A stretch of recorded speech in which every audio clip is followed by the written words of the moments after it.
Anak ka, turuan mo. Turuan mo yung kapatid mo, anak ka. Binubumbon.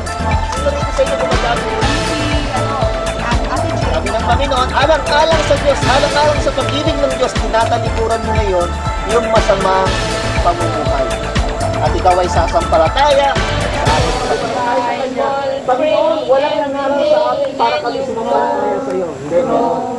Kaya nagbabible study tayo, di ba? Pinangaral natin ang salita ng Panginoon. Kaya, ang sabi ng Biblia, ang sino mang sumampalataya sa Kanya, taas na kayo, di ba? Read your Bible, pray every day, pagsampalataya at babayaran niya yung kanyang kasalanan. Pero doon sa mga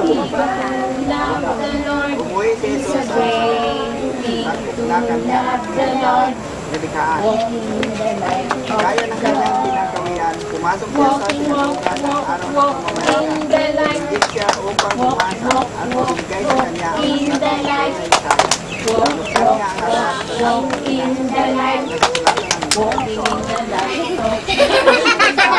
dahil sa katigasan ng kanyang ulo. Habang nakasakay siya sa asno, biglang may lumitaw na anghel. Ano yung lumitaw?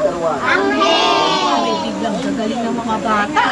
Ngunit, hindi niya ito nakikita.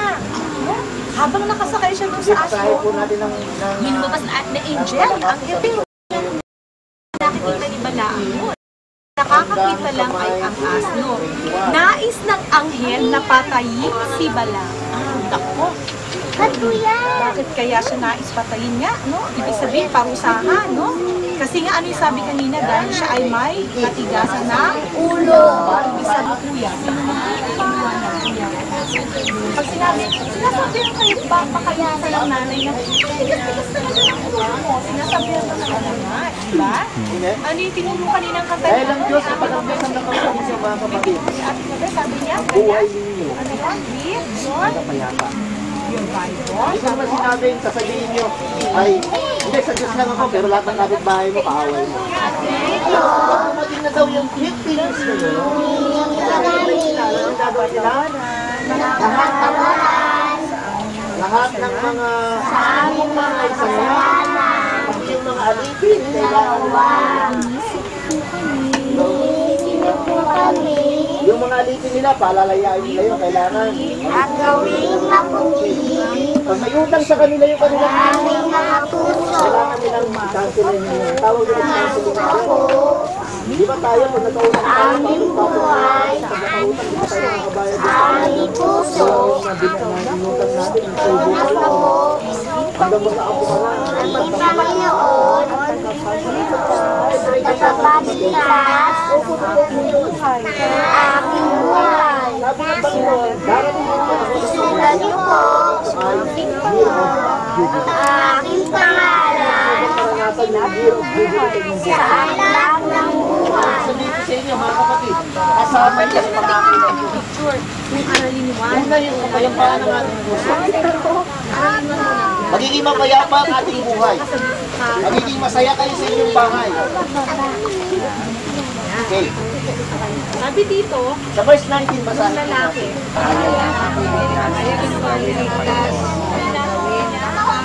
Yan. So yung mga bulag, makakakita, diba? Physical at saka spiritual. Ano ibig sabihin nun? Maraming mga tao na hindi nila kilala ang Panginoon o nabubulagan tayo sa katotohanan dahil sa kasalanan. Alam niyo ba sa ating panahon ngayon, mga kapatid, maraming mga tao naghahanap sa Diyos. Dahil maraming tao may karamdaman, may sakit, may kahirapan. Kaya pag may narinig tayo na, ayun, taong yun, nagpapagaling yun, puntahan natin yun. Diba? Punta tayo dun sa bundok kasi yung bundok na yun, naghihimala. Pupunta tayo ngayon dun. Diba? Kung saan meron tayong nababalitaan kasi naghahanap tayo sa Diyos. Alam niyo ba? Karamihan sa inaakala ng tao na yung kanilang pinupuntahan ay sa Diyos, hindi sa kanyang salita. Ang pagkakaalam nila ito'y sa Diyos, pero hindi nila alam ayon sa salita ng Panginoon. Dahil sa kanilang maling pag-aakala, ay nahayag ang kapuutan ng ating Panginoon. Nagagalit ang Diyos. Kapag tayo pumupunta at hinahanap natin ng Diyos, pero yung ating pinupuntahan pala ay hindi yun ang kalooban ng Panginoon. Buksan natin sandali, mga kapatid, sa Roma, chapter 1, verse 18.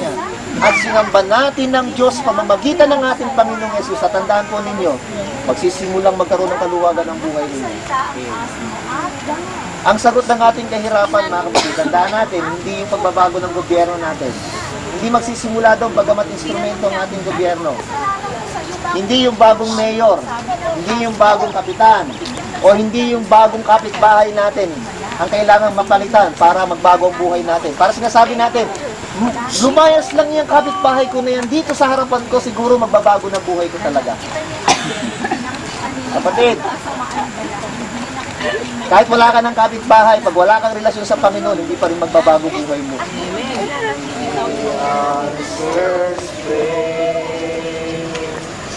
He answers prayer. He answers prayer. He's so good to me. For the last time, God is so good. God is so good. God is so good. God is so good. He's so good to me. Is an awesome God He reigns from heaven.